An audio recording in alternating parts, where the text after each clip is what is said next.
Hello বন্ধুরা, আমি প্রিয়াঙ্কা। আপনারা কেমন আছেন? আশা করছি ভালো আছেন। আমি আজকে আবারও চলে এসেছি একটা নতুন ভিডিও নিয়ে, যেখানে আপনি দেখতে পাচ্ছেন প্রথমেই একটা খাতা, আমার ড্রয়িং নিউ স্কেচ বুক। এটা ডমসের। এটা আমি কিনেছি আমাদেরই এখানে বাড়ির লোকাল যে দোকান রয়েছে সেখানে। 36 সিটস রয়েছে এবং তার অর্থাৎ 72 পেজেস রয়েছে। সাইজ হচ্ছে A5 আর 150 GSM এর এটা। তো আমার অনেক দিন ধরেই ইচ্ছা ছিল যে ডমসের এই স্কেচ বুকটা কিনবো, কারণ এর আগে ফ্লিপকার্ট থেকে অনলাইন অর্ডার দিয়েছিলাম। তো সেখান থেকে এর আগের যে কপিগুলো আপনারা দেখেছেন A5 সাইজের মধ্যে আমি এঁকেছি, তো ওটা শেষ হয়ে গেছিল। তো তারপর আমার ইচ্ছা ছিল যে ফ্লিপকার্ট থেকেই অর্ডার দেব, বাট দোকানে গিয়ে যখন জিজ্ঞাসা করলাম তখন দেখলাম ডমসের এই স্কেচ বুকটা পাওয়া যাচ্ছে। তো আমি ওখান থেকে ওটাকে কিনে নিই। পেজগুলো অসাধারণ পেজ, মানে পেনের কাজ করেছি আমি এটাতে, মানে স্টার্ট করেছি নিউ, যেটা আপনারা দেখতেও পাচ্ছেন যে এই পেনের স্কেচটা আমি আমার ল্যাপটপ দেখে একটা গ্রামের ছবিকে এঁকেছি। তো এঁকে আমার খুবই ভালো অভিজ্ঞতা হয়েছে। তো সেই জন্য আমি আজকের এই ভিডিওটা দেখাতে চাইছি যে আমি পেনের স্কেচ কিভাবে করি। একটু স্পিডে আছে যদিও ভিডিওটা, কারণ ভিডিওটা অনেক বড়। এবার যদি ওটা নর্মাল স্পিডে রাখি তো অনেকটাই লেন্দি হয়ে যায় ভিডিওটা, তো সেই কারণে একটু স্পিডেই করেছি। তো প্রথমেই আপনারা দেখতে পাচ্ছেন সকলেই যে আমি কিভাবে আউটলাইনটা জাস্ট বানিয়ে নিয়েছি একটা আঁকা দেখে, যেটা আমার ল্যাপটপে আমি দেখছিলাম। অ্যান্ড সেখান থেকে আমি আঁকার জাস্ট আউটলাইনটা, নর্মাল একটা আউটলাইন, যেটা আমি এঁকে ফেলেছি। আঁকার পর আমি আস্তে আস্তে প্রত্যেকটা জিনিস, মানে গাছের নিচের পোর্শনটা বা মানুষটা বা বাড়িটা আস্তে আস্তে কমপ্লিট করব। তো এইভাবেই প্রসেসটা আপনারা সকলেই দেখতেও পাচ্ছেন। তো বেসিক্যালি যে কথাটা বলার জন্য আমি আজকের এই ভিডিওটা করছি সেটা হচ্ছে যে এই আঁকা, মানে আঁকার প্রতি যে আমার ভালোবাসা, বা আমি যে আঁকতে ভীষণ ভালোবাসি, মানে সারাদিন যদি আঁকতে দেওয়া হয় তাহলে তো খুবই ভালো হয়। এটার জার্নিটা আমি একটু শেয়ার করতে চাই। যখন লকডাউন পড়ে, লকডাউন প্রত্যেকের জীবনেই একটা বিশাল প্রভাব ফেলেছিল। কিন্তু আমার জীবনে লকডাউন যেমন একটা বিশাল প্রভাব ফেলেছিল, সেটা তো অবশ্যই, যেটা একটা নেগেটিভ প্রভাব বলা যেতে পারে, তার সঙ্গে একটা পজিটিভ জিনিস হয়েছিল। ছোটবেলায় আমি বিভিন্ন জায়গায় আঁকা শিখেছিলাম, কিন্তু পড়াশোনার চাপে যেরকম হয় আর কি, পড়াশোনার মানে মধ্যে সময় বার করাটা খুবই টাফ হয়ে যাচ্ছিল। তো সেই কারণে আমার পক্ষে সম্ভব হয়নি যে আঁকাটাকে নিয়েও পড়াশোনাটাকে নিয়ে এগোনো, এবং মা বাবাও বলেছিলেন যে পড়াশোনাটাকে নিয়ে ভালোভাবে পড়াশোনা করো, মাধ্যমিক উচ্চ মাধ্যমিক আছে। তো সেটা নিয়েই আমি একটু বিজি হয়ে পড়েছিলাম, কারণ পড়তে যেতে হতো, সময় একদমই পেতাম না। বেসিক্যালি আঁকা হচ্ছে অনেকটা ধৈর্যের জিনিস এবং অনেকটা সময় লাগে। একটা আঁকা আমি জাস্ট পেনটা ঘষলাম আর আঁকা তো হয়ে যায় না, বা পেন্সিল দিয়ে আমি জাস্ট একটা রেখা টানলাম তাতেও আঁকা হয়ে যায় না। তো সময় সাপেক্ষ এবং তার সাথে একটা মাইন্ডসেটেরও দরকার আছে। হঠাৎ করে কোনো কিছু আঁকা আমার মাইন্ড থেকে বেরিয়ে হঠাৎ আমার খাতার পেনের মধ্যে ছেপে যাবে না। তার জন্য একটা কামনেস থাকার দরকার আছে, একটা পিসফুল জায়গার দরকার আছে, এবং একটা আমি বলছি আমার পার্সোনালি যে আমি খুব মুডি, মানে একটা আঁকার দিক থেকে তো আমি ভীষণই মুডি। এতটাই মুডি যে কখনো কখনো মনে হয় সমস্ত কিছু এঁকে ফেলবো, আবার কখনো কখনো মনে হয় আঁকতে ইচ্ছাই করে না। তো এটা আমি শুধুমাত্র যে আঁকার ক্ষেত্রে না, আমি বেসিক্যালি পড়াশোনার ক্ষেত্রে এরকমই ছিলাম, একটু মুডি। পড়তে বসলে সব পড়ে ফেলবো, নাহলে যদি মুড না থাকে তাহলে কোনো কিছু সেভাবে মুখস্থ হবে না।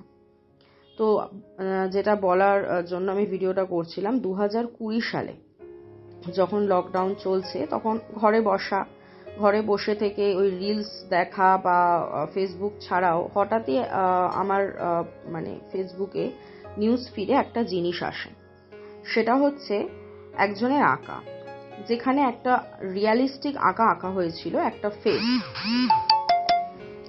তো সেই রিয়ালিস্টিক আঁকা বা ফেস দেখে আমার মনে হয়েছিল যে আমি তো এককালে আঁকা ছেড়ে দিয়েছিলাম, তো এই আঁকাটা যদি কেউ করতে পারে তাহলে আমি কেন পারবো না। এই বিষয়টা আমার মধ্যে একটু বেশি আছে, এটা গর্ব করে আমি বলছি না, জাস্ট এমনি বলছি যে কোনো কিছু দেখে আমার মনে হয় যে আমি কেন পারবো না। তো সেই জন্য আমি যেটা করি তখন আঁকা স্টার্ট করি। তো ফার্স্টে অতটা কিছু মানে অনেকদিন বাদে করলে যেমন হয় আর কি, অতটা বোঝা যাচ্ছিল না আঁকাটা, বা আমার ঠিক ভালো লাগছিল না। আস্তে আস্তে ওখান থেকে আঁকা স্টার্ট হয়। সারা দিন রাত আঁকতাম এবং আঁকতে ভালো লাগাটা একটু এক্সট্রা লেভেলে নিয়ে চলে যাই, যেখানে আমি সারা দিন রাত আঁকছি, বাড়ির কাজ করছি বা আমার পার্সোনাল কিছু কাজ থাকলে করছি, আর তার সাথে সাথে আমার আঁকাটাও হচ্ছে। সেখান থেকে জার্নিটা শুরু। এবং আজকে আমি যেখানে দাঁড়িয়ে, যে আমার আন্ডারে কতগুলো স্টুডেন্ট আছে এবং তাদেরকে আমি আঁকা শেখাই।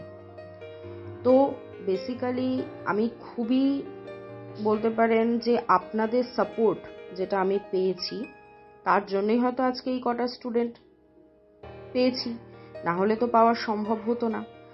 তো ওই 2020 সালের লকডাউন যেমন একটা নেগেটিভ ইম্প্যাক্ট বা নেগেটিভ জিনিস আমাদের জীবনে এনেছিল, যে অনেকেই কাজ হারিয়ে ফেলে যারা প্রাইভেট সেক্টরে কাজ করতেন, এবং তার সাথে ঘরে বসে থাকা একটা একঘেয়েমি, মানসিকভাবে অসুস্থ হয়ে যাওয়া, এই সমস্ত কিছু যেমন হয়েছে। এবং আমার মনে হয় পাশাপাশি যারা ঘরের মধ্যে থেকে, যারা আর কি এতদিন বিজি শিডিউলে থেকেছে, মানে বিভিন্ন বিজি শিডিউলে থেকেছে, সময় একদমই বাড়ির জন্য বার করতে পারেনি, নিজের ট্যালেন্টটাকে বার করতে পারেনি, শুধুমাত্র কাজ করতে গেছে, বাড়ি এসছে, এরকম একটা পেশায় যারা ছিলেন, আমার মনে হয় তাদের জন্য একটু হলেও ভালো হয়েছে যে ঘরে অন্তত থেকে ফ্যামিলির কেয়ার তো করতেই পেরেছে, তার সাথে নিজের যে ট্যালেন্টটা, যেটা করতে ভালো লাগে, সেইটাকে আরো বেশিভাবে আপডেটেড করা এবং সেটাকে বাইরে আনা, সেটা আমি করেছি অন্তত।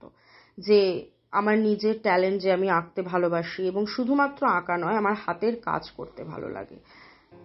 কোনো পট আঁকা বা বিভিন্ন ধরনের হাতের কাজ হয় পেপার কাটিং করে, তো এই সমস্ত কাজগুলো যে আমার ভালো লাগতো, সেটা এক প্রকারের বিলুপ্তির পথেই ছিল, কারণ আমার মন থেকে ব্যাপারটা বেরিয়ে গেছিল। কিন্তু 2020 সাল আমাকে সেটা আবার ফেরত দেয়, এবং যার জন্য আমি কিছুটা হলেও মনে করি যে 2020 সালটা একটু হলেও পজিটিভিটি তো এনেছে আমার লাইফে।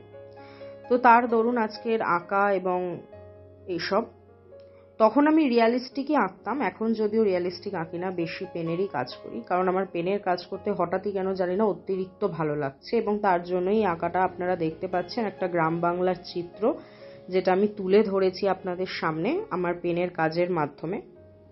এবং ফেসবুকে অনেক আর্টিস্ট রয়েছেন, আমি তাদের নাম নিচ্ছি না এই কারণে, কারণ অনেক আর্টিস্ট আছে এরকম, যাদের দেখে আমার শেখা, বা বলা যেতে পারে যাদের দেখে আমি আরো বেশিভাবে ইন্সপায়ার হয়েছি যে না, আমি এটা করতে পারবো, আমি এটা আঁকতে পারবো। এবং অনেকেই আমি বিভিন্নভাবে মেসেঞ্জারে মেসেজও করি যে আমাকে এটা একটু বলে দিন, আমাকে এটা একটু শিখিয়ে দিন, এটা কিভাবে করেছেন। মানে সব থেকে বড় আর্টিস্ট যিনি রয়েছেন, এরকম অনেক ওয়াটার কালারে, অয়েলে বা পেনে বিভিন্ন ধরনের বড় বড় আর্টিস্ট রয়েছেন, তারাও বলে থাকেন যে তারা এখনো শিখছেন। তাহলে আমি তো সবে শিখছি। তো সেক্ষেত্রে আমি বিভিন্ন জনকে জিজ্ঞাসা করি, আমার মনে হয় জিজ্ঞাসা করলে কেউ ছোট হয়ে যায় না, তাই আমি অনেককে অনেক কিছু জিজ্ঞাসা করেছি যে এটা কিভাবে আঁকছেন বা এটা কিভাবে সম্ভব। তো তারা আমাকে যথারীতি বলে দিয়েছেন, এবং যার জন্য আমি অত্যন্ত থ্যাঙ্কফুল যে আমাকে অ্যাডভাইস দিয়েছেন। এবং তার সাথে যারা যারা আমাকে ফেসবুকে বা ইউটিউব চ্যানেল আমার আছে, যদিও এখন অতটা অ্যাক্টিভ নয়, সেখানে সাপোর্ট করেছে, আমি তাদের অনেক অনেক ধন্যবাদ জানাই। কারণ আমি যে আমার প্যাশন, আমার ভালোবাসাটাকে নিয়ে আমি যে একটু হলেও নাম কামাতে পেরেছি কি জানি না, মানে একটু হলেও যে লোকের কাছে পরিচিতি পেয়েছি, তার জন্য আপনারাই দায়ী। তো সেই জন্য আমি অসংখ্য ধন্যবাদ জানাই আপনাদের। আর দেখুন, কথা বলতে বলতে তো আঁকাটাও প্রায় কমপ্লিট, মানে আঁকাটা শেষের পথেই, দেখতেই পাচ্ছেন আপনারা।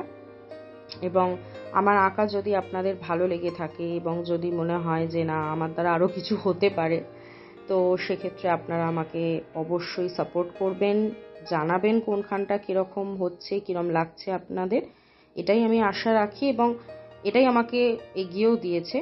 So thank you so much. আর চলুন তাহলে আজকে টাটা।